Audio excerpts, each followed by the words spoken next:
Coba deh bayangin, gimana nih ya kalau suatu hari BBM dan listrik yang jadi andalan kita semua itu tiba-tiba terganggu. Ini bukan soal nakut-nakutin loh, tapi ini pertanyaan serius tentang kesiapan kita semua menghadapi apa yang disebut krisis energi senyap di Indonesia. Yuk kita bedah bareng-bareng. Oke, coba kita mulai dengan sebuah pagi yang biasa banget. Anda bangun tidur, siap-siap bikin kopi, dan mulai rutinitas harian. Segalanya terasa normal, sama persis seperti hari-hari sebelumnya. Nggak ada yang aneh. Terus, Anda coba nyalain lampu, klik, tapi kok nggak nyala ya? Gelap, hening. Anda coba lagi saklar lain, sama aja, mati total. Nah, di sini insting Anda mulai main nih. Ini kayaknya bukan mati lampu biasa deh. Ada yang beda. Ya udah Anda pikir, oke berangkat kerja aja deh. Tapi pas di jalan, wow, pemandangannya beda banget. Di setiap pom bensin, antrian itu loh panjang banget sampai nutupin jalan. Dan muka orang-orang di situ, aduh kelihatan cemas, gelisah. Ini ada apa sih sebenarnya? Gak lama, notif di HP Anda bunyi terus-terusan. Isinya berita semua, harga-harga kebutuhan pokok tiba-tiba naik gila-gilaan cuma dalam semalam. Aktivitas ekonomi yang biasanya rame, sekarang rasanya jadi tegang banget, penuh ketidakpastian. Oke, skenario barusan mungkin kedengerannya kayak di film ya, tapi ini justru nggak bawa kita ke satu pertanyaan yang super penting. Pertanyaannya tuh bukan lagi jika ini terjadi, tapi seberapa siap kita kalau skenario kayak gini beneran kejadian. Oke, kita masuk bagian pertama ya.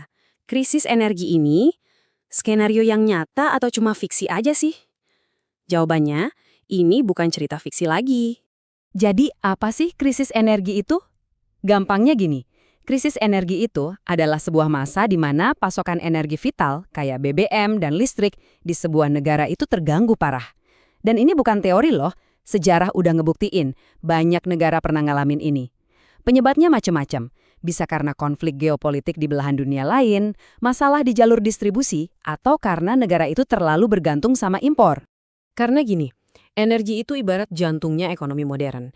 Nggak ada pasokan yang stabil, ya udah, semua roda kemajuan dari pabrik sampai aktivitas kita sehari-hari itu bisa melambat atau bahkan berhenti total.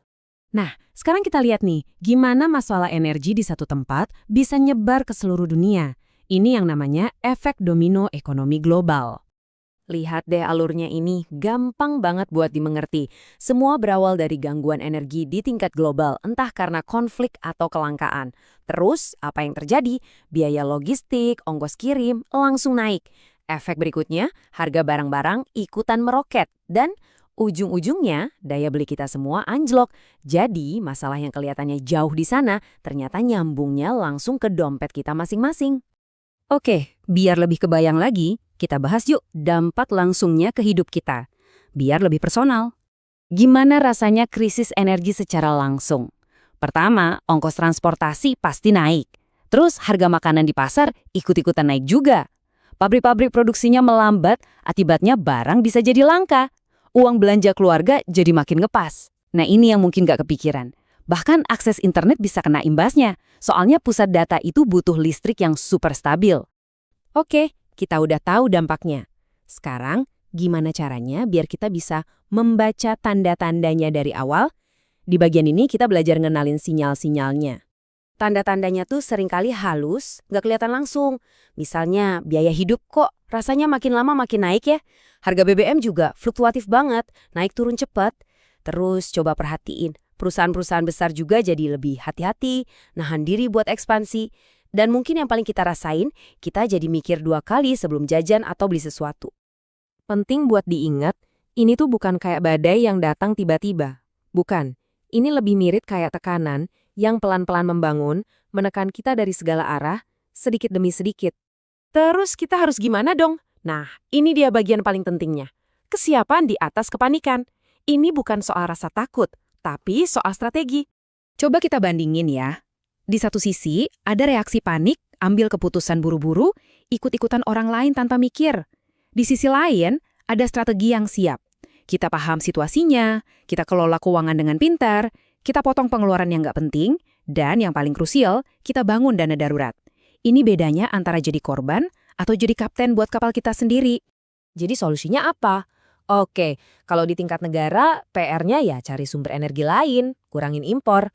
Tapi buat kita, buat saya dan Anda, kuncinya ada dua, awareness dan planning. Sadar sama situasi dan bikin rencana. Karena pada akhirnya, di tengah ketidakpastian, yang jadi jangkar paling kuat itu ya ketahanan kita sendiri, baik secara finansial maupun mental. Dan ini dia kutipan yang pas banget. Orang yang paham situasi lebih awal bakal selalu punya lebih banyak pilihan.